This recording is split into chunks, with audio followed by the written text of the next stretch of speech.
Broken Foot Chronicles. Well, I am fully dressed again today. I am working on staying on my regular schedule, even though I don't need to have one for the next week. And it could be really, really simple for me to stay in my pajamas, eat whatever I want, drink whatever I want, sleep, whatever. And I know mentally that's not good for me. So here I am. I'm doing this little project journey and love to hear your input as well.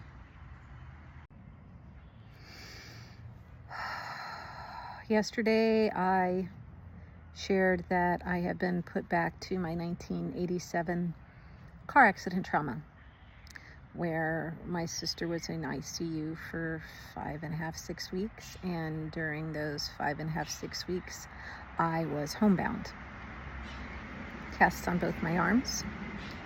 It was the beginning of my senior year-ish of college, and it was completely interrupted. It was October 30th, 1987. On top of my game, away at school, making my own way, and boom, everything stopped. And then my parents were living in my apartment with me, and me and my sister's apartment. No more freedom whatsoever. And it wasn't even so much freedom as it was I had to completely rely on them, like down to bathing. Because if both arms are in casts, you don't have any hands that can get wet, especially back in 1987.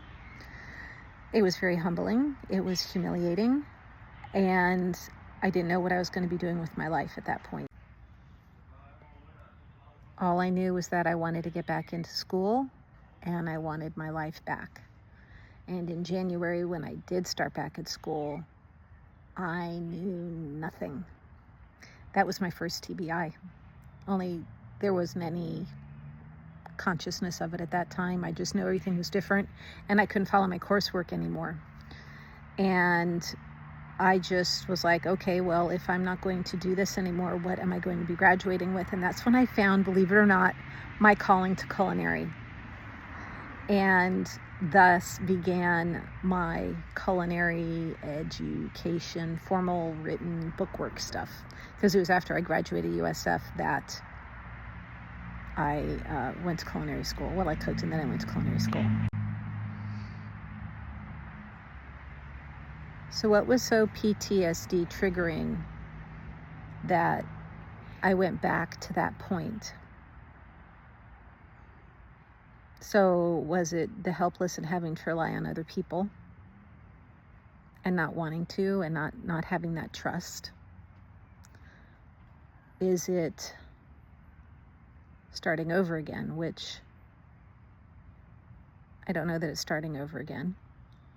Finding a new way. I already have my way. I know what I'm doing. I want my cooking show. I need to find sponsors. Hey, looking for sponsors out there. Healthy Meals in Minutes. Check out my RHS TV, Healthy Meals in Minutes, from our YouTube to find that show. I don't know. I had to change angles here. The sun shifted. Father Mike Schmitz, in his sermon today, was saying that women's weakness is control and men's is passiveness. And for the opposite of control is trust. And the opposite of passivity is taking on responsibility. And so control, and that is an issue that I have, is control. And I think even more so when someone has a TBI, you have control issues because you can only control yourself because you can't control your environment around you. And yet we still try to control everything around us even though we can't. And at some point you have to stop that and trust. Trust yourself, trust those around you, that they are going to follow through on whatever it is they say that they're going to do. That you trust the environment around you. You have to ask for that help. And maybe that's what this all comes back to, is I trusted my ex-husband back in '87.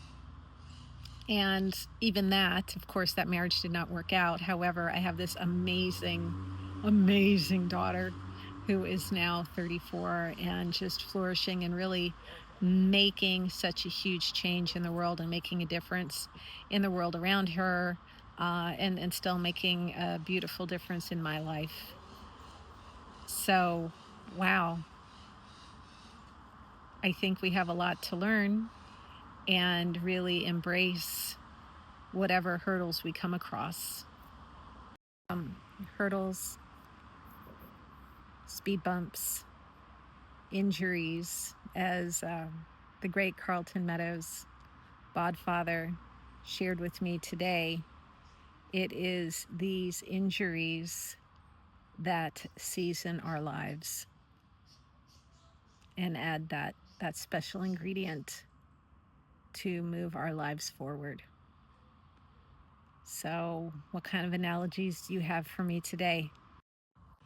Trauma is the ingredient that seizes our triumph, as the great Karlton Meadows shared with me today. Does that not summarize things? Slow is fast, and still is even faster. One of those great wise sayings that Karlton Meadows, the BodFather, left with me today in the conversations that we were having. He's a retired combat vet, and he's had car accidents on top of that. And we really have to choose how we look at these hiccups in life. And we are as strong or as weak as we choose to be. Growth mindset, fixed mindset, you need to use both, and you need to have a little bit of both. That resiliency, silly putty, bounce it all around, stretch it all out, still comes back together. Am I going to have a couple more dark days? I'm sure I am, and I'm going to share those with you. The Broken Foot Chronicles, the Food Whisperer.